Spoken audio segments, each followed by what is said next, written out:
Live from Tokyo, this is Insight with me, Sherian, where we dive deeper into the stories that matter with crucial context and analysis.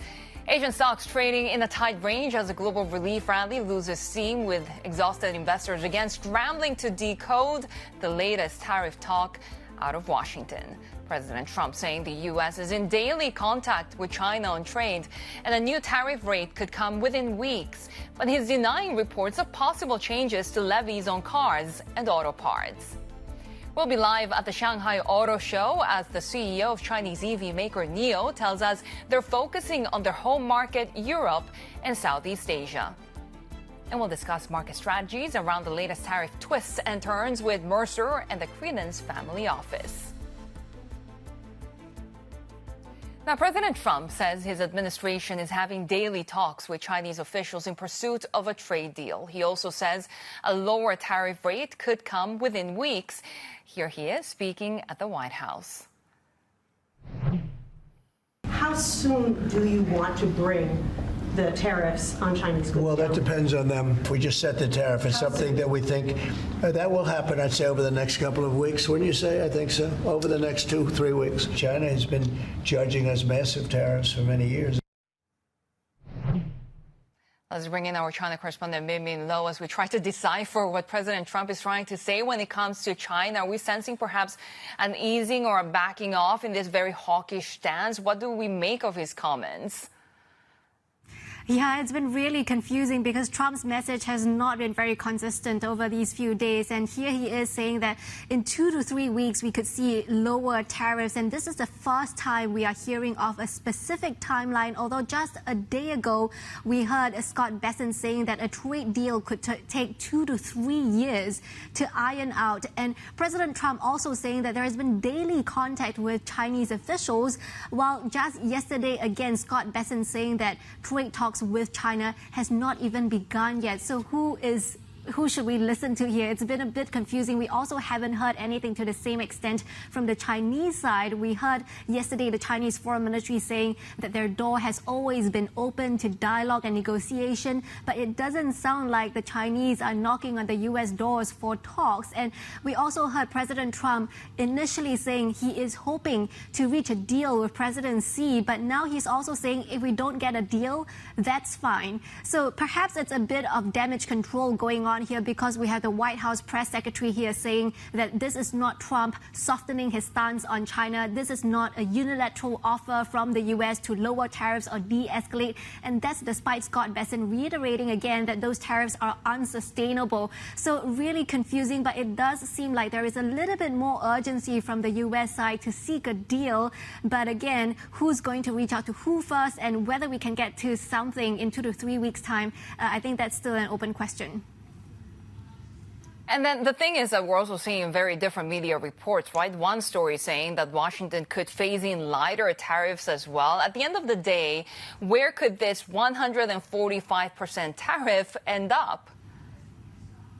Yes, so Trump has hinted that it wouldn't be anywhere near 145%, but Wall Street Journal was the first to report this based on sources saying that those tariffs could end up around between 50 and 65%, with some goods having tariffs as low as 35% if they don't have a huge impact on national security, and other goods facing tariffs of as high as 100% if they are critical to national security, and saying that these tariffs could be phased in gradually over 5 years. And perhaps one of the reasons why President Trump could be softening his stance on China, we understand that he also met with executives from the likes of Target and Walmart, and these are some companies that have warned him of the supply chain disruption and the potentially empty shelves that we could see within weeks in the U.S. That appeared to have resonated with President Trump, and this comes as he also had consulted with the top three German automakers, and that's why we're also getting reports that the U.S. may be considering exempting some of these auto parts from additional tariffs. Now, those auto parts tariffs are supposed to kick in May. The White House indicated that is still happening, but these cumulative tariffs, like the fentanyl-related tariffs, 20% there, and the steel and aluminum tariffs, those may not be stacked on top of the auto parts tariffs. But again, later on, a few hours later, we have Trump in the White House saying he's not changing those auto tariffs. and he may even be hiking them on Canadian cars. So it's been very, very confusing, to say the least. So I think we will have to see what really happens in terms of concrete announcements and actions going forward. Yeah, thanks for trying to decipher that for us. Made me know Bloomberg's China correspondent there, as we continue to see really a mixed picture when it comes to the broader markets. Chinese markets, Hong Kong, under a little bit of pressure. Of course, we saw that big rally in the last couple of sessions already. So we're seeing a little bit of pressure on the Hang Seng Index. Mainland markets, so still sustaining some of those gains. And Asian semiconductors are one part that you should be watching out for broadly across Asia. Of course, we got some positive news coming out of SK Hynix, Lam Research as well. Do watch out for autos as well. We had a lot of commentary around the auto sector also when it comes to tariffs. The Japanese yen also rebounding in today's session a little bit after significant weakness with that relief rally that we saw overnight, easing on the dollar right now. Let's get market insights from Cameron Systermans, head of multi-asset Asia and Japan at Mercer, which has over $500 billion in assets under management. Cameron, great to have you with us. I mean, it seems like we're seeing a little bit of a sigh of relief coming from markets, at least for today. How justified is this? Yeah, thanks for having me on. I think we'd say that the relief that we're seeing in markets is a little bit premature. So far, there is signs that the US does want to deal and to step back a little bit on some of the tariffs, but at the end of the day, I think even if we do get some kind of reduction in tariffs from where maybe they were sort of announced a couple of weeks ago, it's still a significant increase in tariffs from where we started the year, and even worse than the sort of worst case scenario that a lot of economists had in mind when we started the year. So with the US effective tariff rate going from something like 3% to over 20% now, which is still the highest in decades. So there's still a lot of uncertainty out there, which we'll be keeping a close eye on. Anywhere to take refuge in this environment? Yeah, so we still do have a positive view on the Japanese yen, for example. I think that does have a number of tailwinds behind it. Obviously, you do have the typical safe haven properties that you do expect from the Japanese yen in a risk-off or recessionary environment. But at the same time, I think that Japan is also going through some positive domestic changes now. So there is a structural shift going on in the Japanese economy away from this sort of no inflation or deflationary environment that existed basically since the bubble burst in the early 90s to a couple of years ago.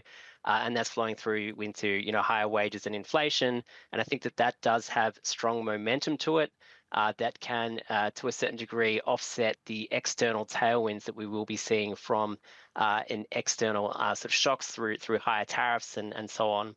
And that, it should keep the BOJ on a hiking path. We still see rates below neutral and more tightening that needs to come in Japan. So we do certainly see plenty of upside there. But broadly speaking, we do have a cautious allocation to risk assets with an underweight to equities and also high yield credit, for example. You're underweight Japanese equities. Is that also the play on the stronger yen? So actually, in terms of, we are underweight global equities in aggregate, but we do have an overweight to Japanese equities within that, so preference for Japan over the rest of the world. So as I mentioned, those changes that we are seeing within the domestic economy in Japan into a more normal environment where you do have inflation and wage growth.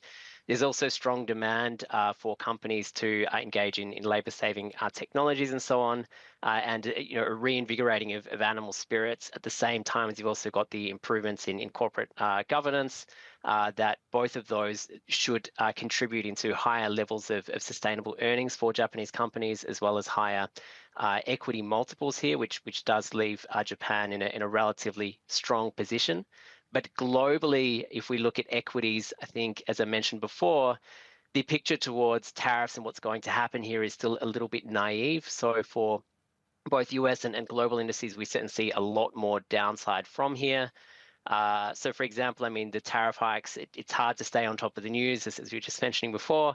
But based on the most recent set of announcements from the US administration, it does look like that there is a significant fiscal tightening to come. So we can think of the tariff hikes as being a little bit like a hike in a sales tax or a VAT hike, and that directly discourages consumption in the US. And there's also negative wealth effects associated with with the tariffs themselves and also discouraging business investment as well. So all of those things we do expect to feed through into a mild recession in the US this year.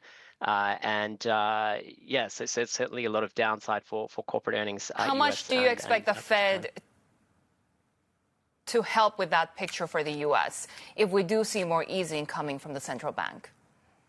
So I think the Fed easing can help at the margin, but it's probably not enough to really offset the headwinds that we will see from the increased tariffs.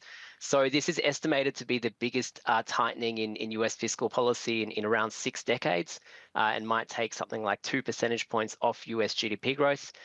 Fed cuts may help at the margin and also, help to offset some of that fiscal tightening, but it's certainly not enough to save the US economy from a recession or otherwise equities from a challenging environment going forward. Yeah, we have seen the gyrations in the Treasury market because of that narrative really moving away from U.S. assets, right?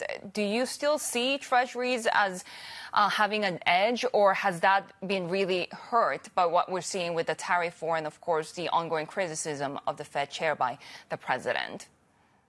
Yeah, so there's offsetting sort of tailwinds and headwinds for US Treasuries that make it difficult to have a strong view on that market at this point in time.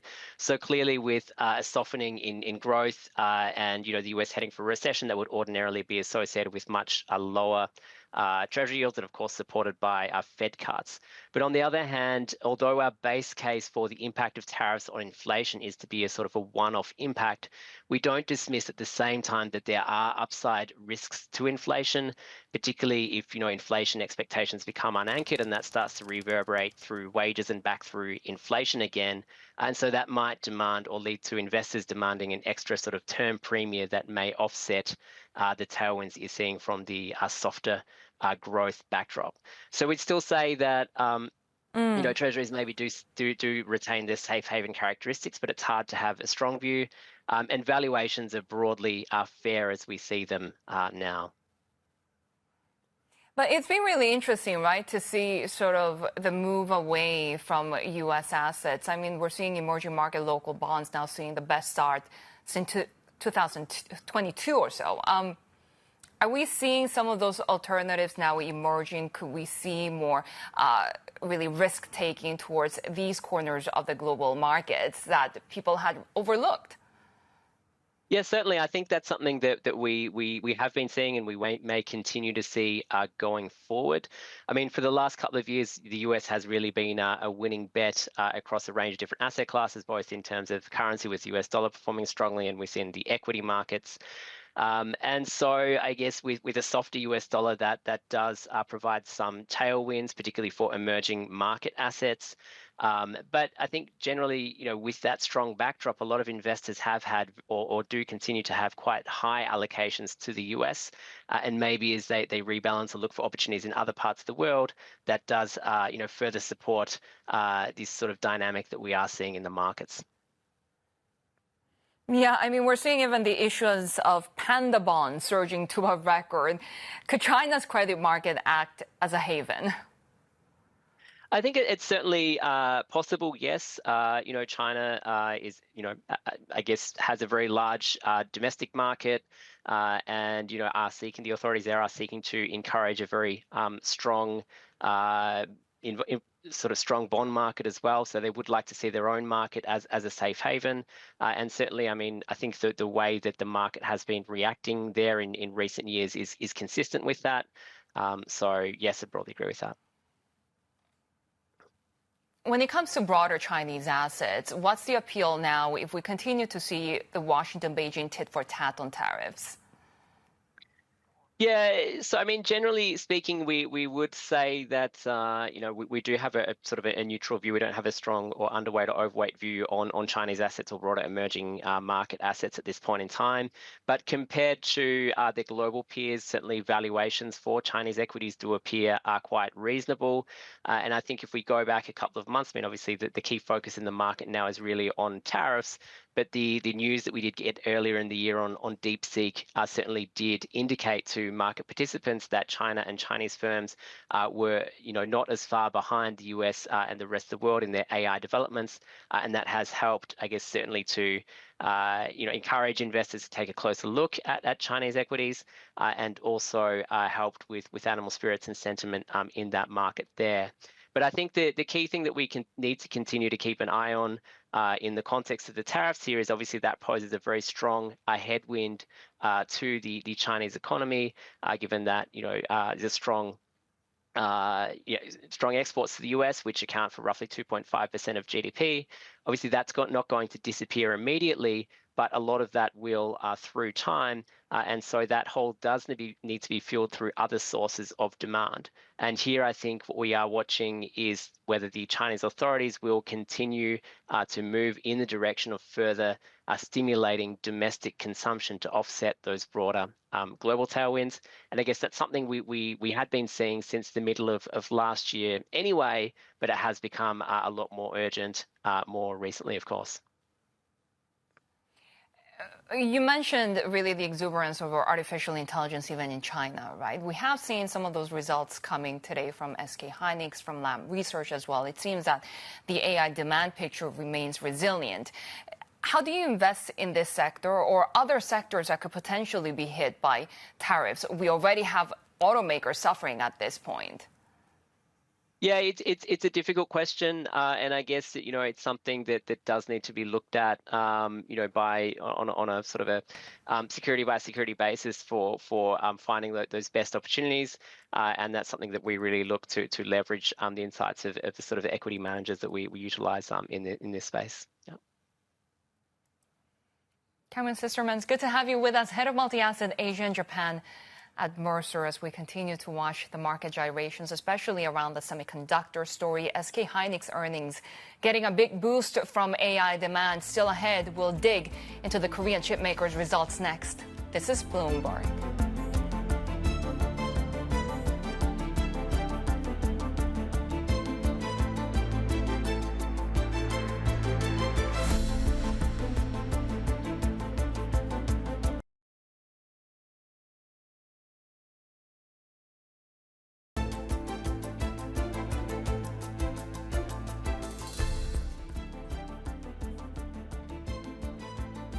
Take a look at how Asian chip makers are trading at the moment. In Korea, SK Hynix, Samsung, both are down. And of course, this after SK Hynix posted better than expected quarterly profit. We also had some positive data coming out of Lam Research reporting better than expected results. We're headed towards Advantest also reporting earnings on Friday. Taiwan Semiconductor also down 0.7%. So a broad down day when it comes to semis. Now, Bloomberg Intelligence believing that SK Hynix, though, could go on to achieve even a record operating profit in the next report due to strong demand for memory chips used with AI. Let's bring in Bloomberg Intelligence senior analyst Robert Lee. Robert, so we already saw the first quarter did pretty well. We're talking about a profit jump of 150-something%. So are we seeing a little bit of sell the news in today's session? What's going on? Oh, right. Morning. Yes, I think that's exactly it. Strong results were expected, and indeed it was a decent beat at the operating profit line. I think about 12% ahead of consensus, but that was well anticipated by the market. And as you said in your intro there, I think the near-term outlook into Q2 also remains fairly robust.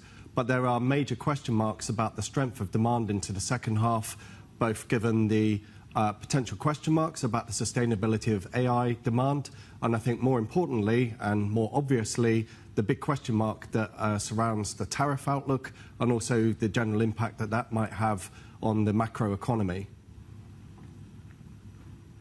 I mean, SK Hynix did warn about the uncertainty coming from the tariffs, right? But at the same time, given how their business operates and then they already sell out on these chips to their clients, how much of a lag time is there for SK Hynix operations and business performance to actually see an impact? Are we there yet?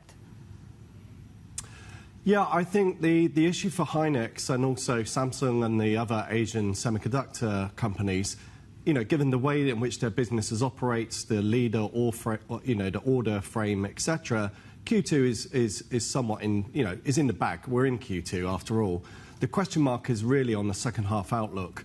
And so when asked on the call, Hynix obviously injected a lot of uncertainty, just sort of quoting the CFO. They said the tariff situation is very difficult to assess at the moment.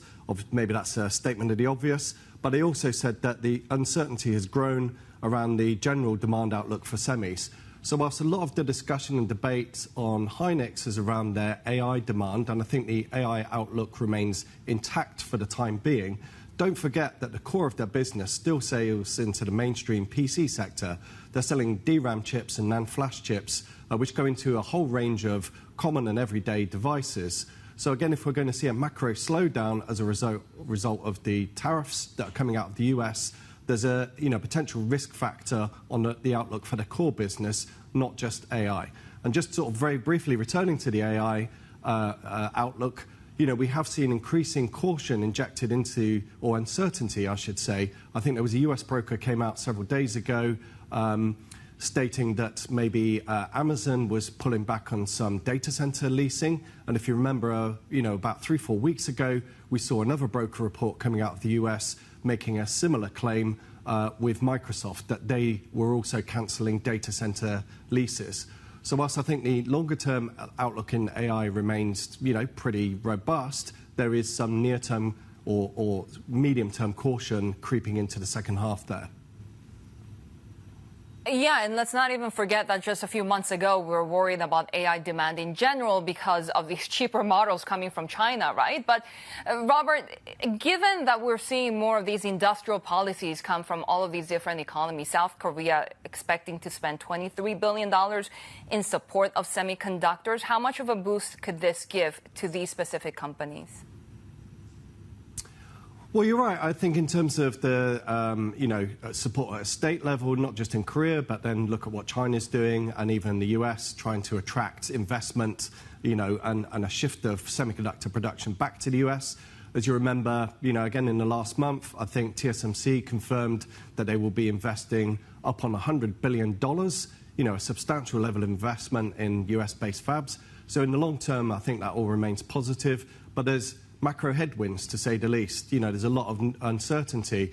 And then going back to the issue on the AI side, I think, as I've said maybe, on previous, chats we've had, monetization. This is the elephant in the room. How many people watching this program at the moment are actually putting a hand in their pocket and paying for AI services? Certainly within a China context, the vast majority of tools remain free to access. And at the last count, there were more than 500 large language models in China. Right. So the large language model sector is commoditized and flooded with supply. That is a big challenge for monetization. So whilst the capex outlook looks robust, at the end of the day, these firms need to make a return on investment.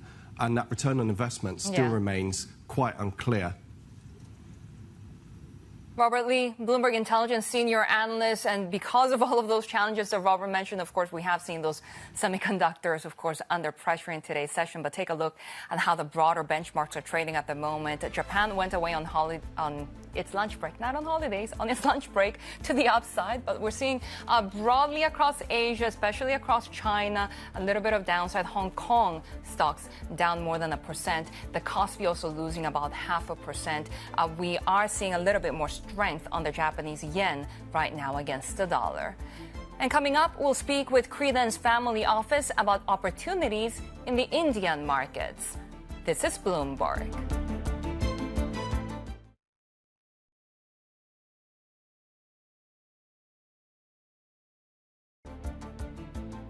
Welcome back. You're watching Insight. Tensions are flaring up between India and Pakistan following a deadly attack on civilians in Kashmir. New Delhi has decided to suspend a decades-old water-sharing treaty and downgrade diplomatic ties with Islamabad, even though it hasn't yet held anyone responsible. Government reporter Sudhi Ranjan Sen joins us now from New Delhi. Sudhi, what do we know about all of these measures that are being announced?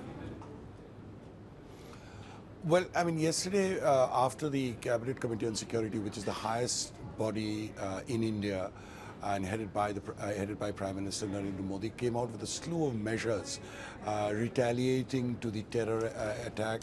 India, in fact, called yesterday a terror. It described it as a terror attack. It, however, did not share any evidence.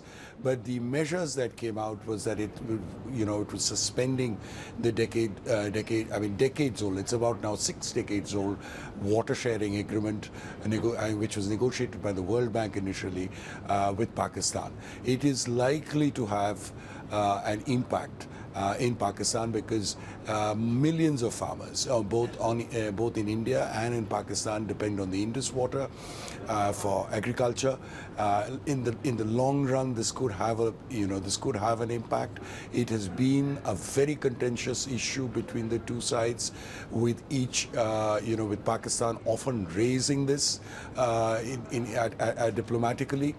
At the same point of time, India also further downgraded the diplomatic relationship. It's pulling back or withdrawing remaining diplomats from Islamabad and Pakistan, which is Pakistan will also have to do the same. So net, the freeze between India-Pakistan relationship is becoming even, it's deepening even more. I mean, these are two nuclear-armed countries, right? How consequential could it be if we further see the relationship being hurt? Well, I mean, it is more or less reached, from what we understand, by speaking to officials in New Delhi and the responses that we are getting from Pakistan. It's kind of reached a level, which is the lowest that perhaps anybody has seen. Of course, there is history to it. The two countries have fought 3 wars. Right, Bloomberg government reporter Sudhir Ranjan Sen there joining us from New Delhi with the latest developments between India and Pakistan. We're also tracking some of the other top stories. A top government official really downplaying the possible effects of U.S. tariffs on growth. Economic Affairs Secretary Ajay Seth saying that the additional levies could shave up to 0.5 percentage point off India's GDP, which he notes is not a huge impact. He says a more significant problem would be the global economy slumping. India is still negotiating to avoid 26% tariffs on exports to the U.S. Minutes from the RBI's most recent policy meeting show policymakers wanted to ease borrowing costs to shield domestic demand from a possible slowdown triggered by U.S. tariffs. The central bank earlier this month lowered the benchmark rate by 0.25 point and changed the stance to accommodative.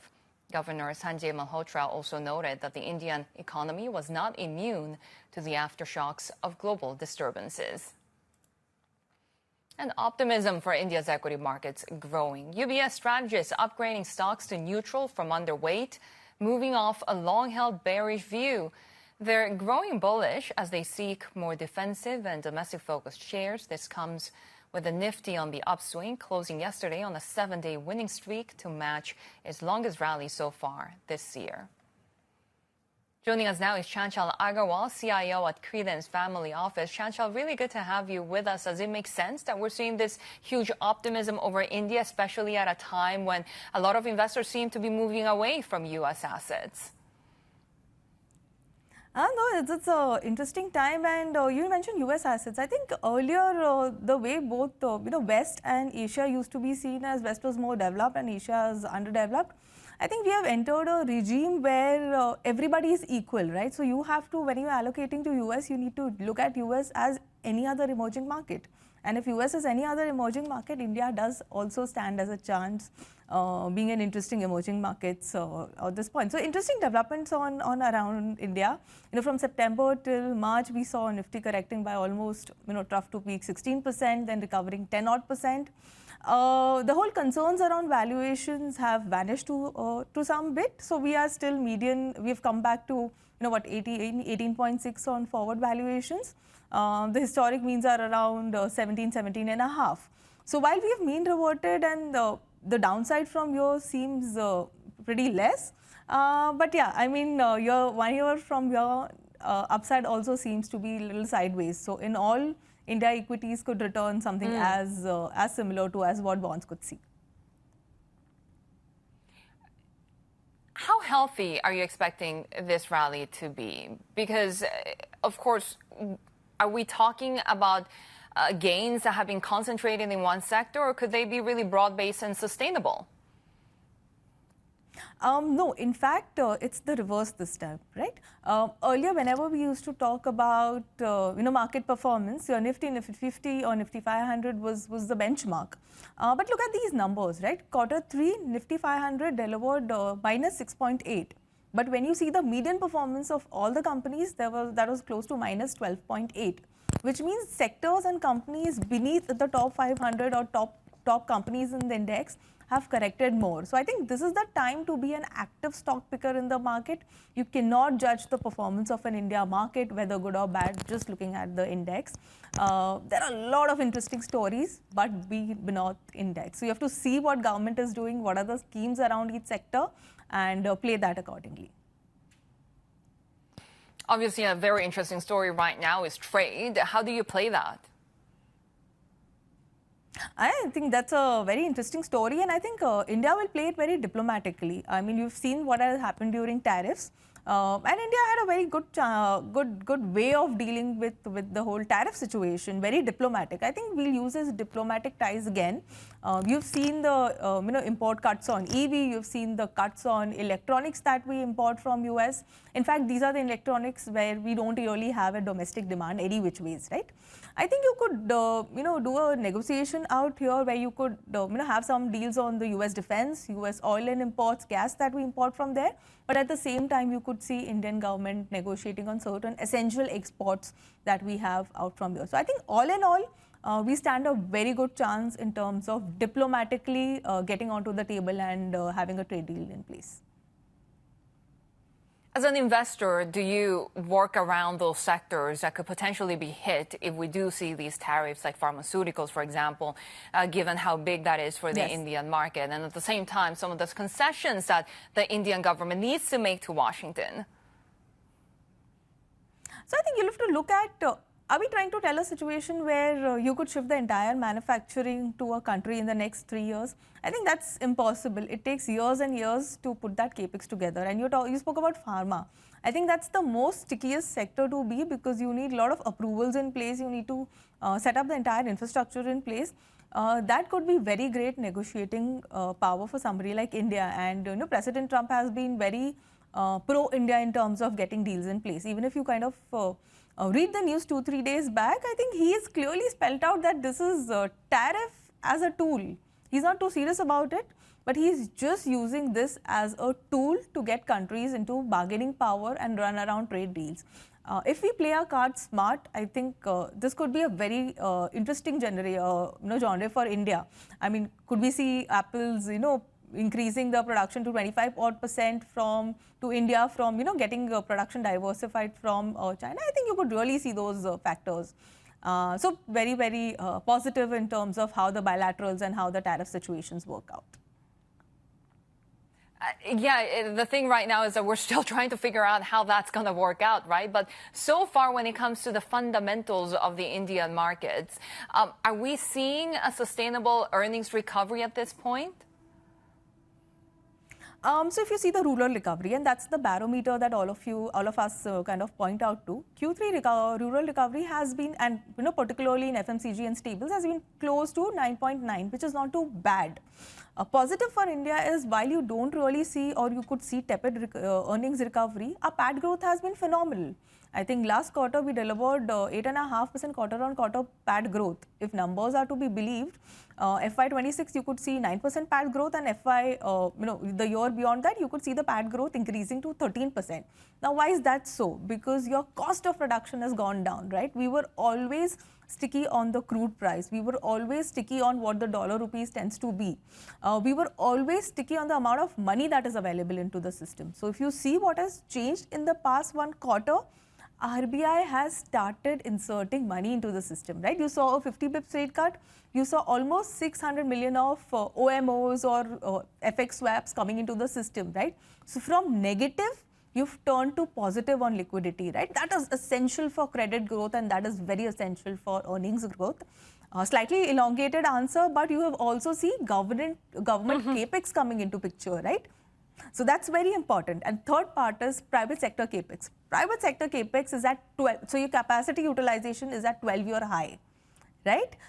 Your order book is growing at 20%, right? So the submissions that you make to bank for your loan growth, that's 20% up year-on-year basis from 2020.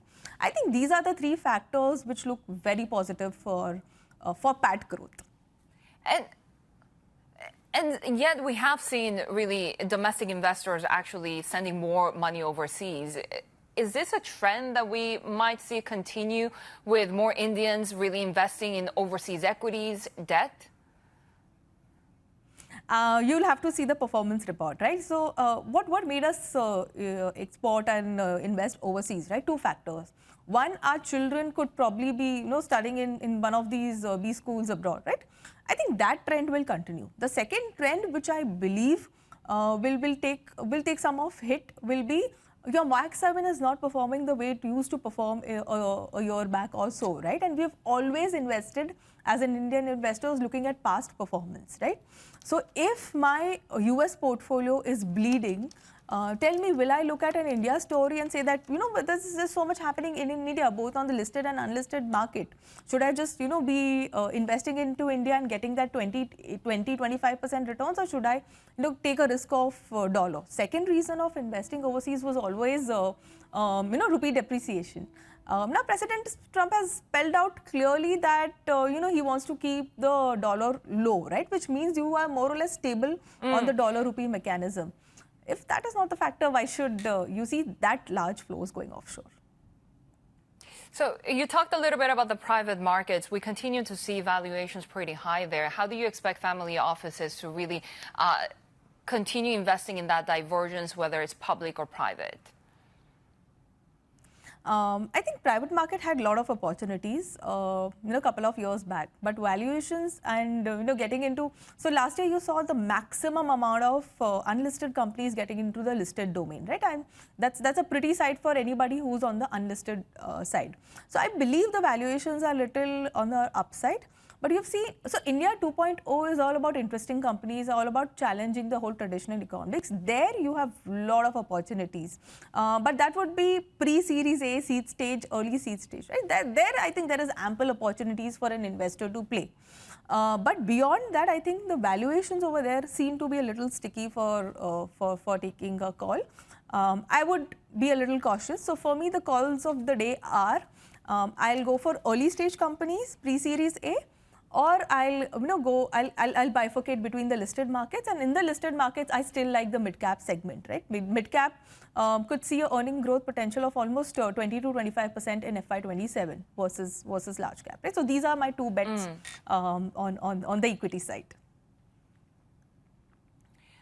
Just a while ago, I was actually talking about UBS upgrading Indian stocks. What was interesting to me was they still preferred China over India. When it comes to relative preference, how do you see India ranking? So if I'm not arguing about evaluations over here at all, right? And I mean, China, when money started moving from September to March from India to China was half our valuation, right? So valuation perspective, we are not even bargaining. Am I trying to say that India is China +1? No, I'm not even trying to say that. But think of it. Even if 10% of the China manufacturing has to move to India for whatever reasons, I think that's very big for us. Look at our exports. We've been service exports economy, right? Our manufacturing has taken a standstill. Now manufacturing employs 5-10x people more than services, right? So even if a 10% has to come from China to India, that is very good. But that is very good for the economy, and something that is good for the economy may or may not be good for the markets. So the way I see things from here, I think 2 to 3 years down the line, you could see additional incentives happening on the economy. You could see manufacturing moving, you could see bilateral trades moving out, but that's good for the economy, right? Markets could be haywire for the next a year or two, and then you could see, then the decade belongs to India. Chanchal Agarwal, really good to have you with us. CIO at Credence Family Office, of course, with those opportunities in the Indian market. As we continue to see Indian markets actually outperform and lead over their Chinese peers, you can see the open right now, though, a little bit to the downside. Of course, we have seen a little bit of a mixed picture, not a clear lead in today's session. We continue to digest this tit for tat when it comes to tariff talks. We continue to digest what the U.S. dollar is doing. Again, there are a little bit of pressure in the Asian session after that relief rally that we saw overnight. But at least when it comes to the Nifty, it was already on a 7-day winning streak. So a little bit of downside in today's session. Coming up, we'll take you to the Shanghai Auto Show. We'll hear how Chinese EV maker Nio is steering around the Trump tariff challenges. This is Bloomberg.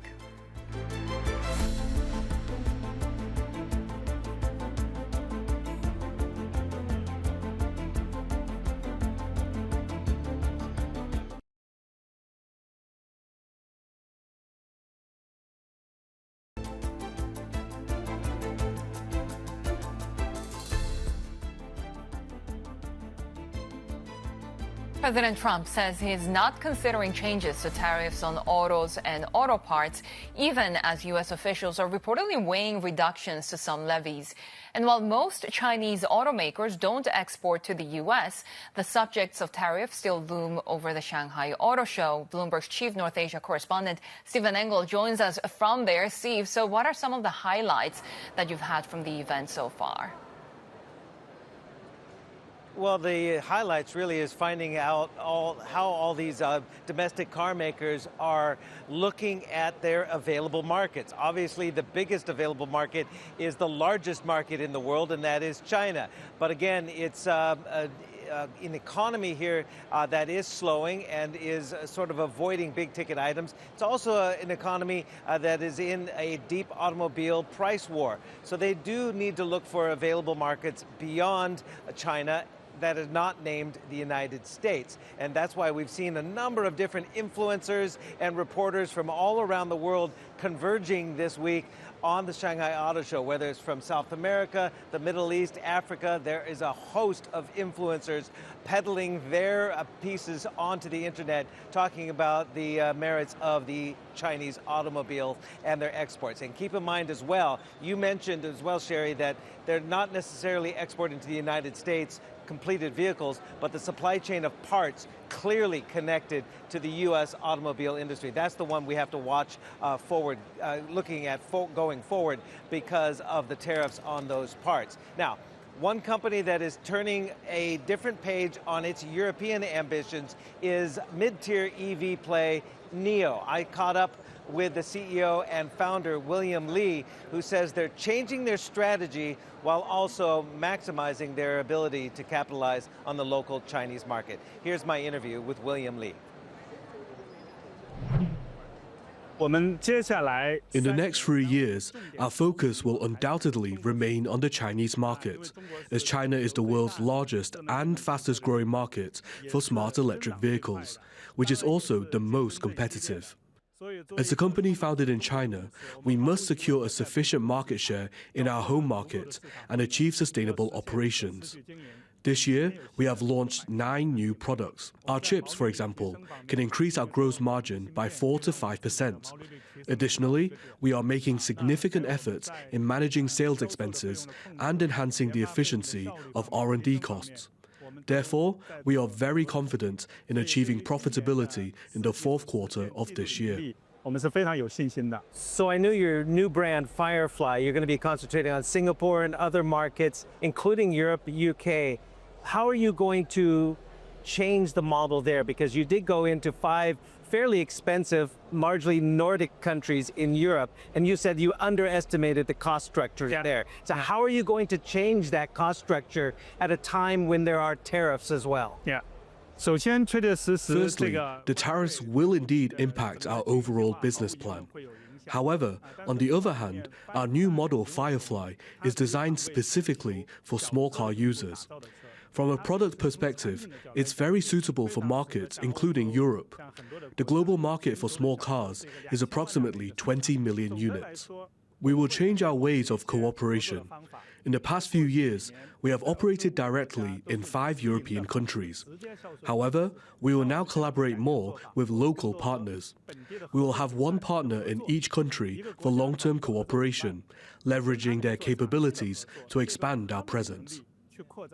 How are you going to stand out in the domestic market? You're doing the battery swapping technology with the Firefly. Are you in active discussions with partners? I know you have talks with CATL, but others. Who are going to be those who will help shoulder the immense costs of spreading across all the provinces in China? We have invested in 3,275 battery swap stations in China for the past few years. This year, we have an even more ambitious plan. We aim to build battery swap stations in every county across the 27 provincial-level administrative regions in China. That means adding at least 1,000 more battery swap stations this year. This will certainly be a significant capital expenditure. First, we changed our approach this year by working with local partners in China, which will handle the construction of the stations.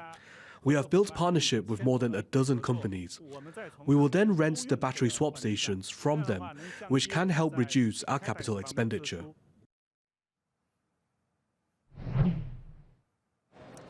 There is clearly a charm offensive going on. I mentioned about the influencers have been invited here to kind of sell the China EV story around the world. There are other companies that are not as well known as Nio that are outselling Nio in the local market as well as export market. One company is Jet Tour. It's the luxury, crossover and off-road brand of Chery automobile. They have doubled the sales of a car company like Nio.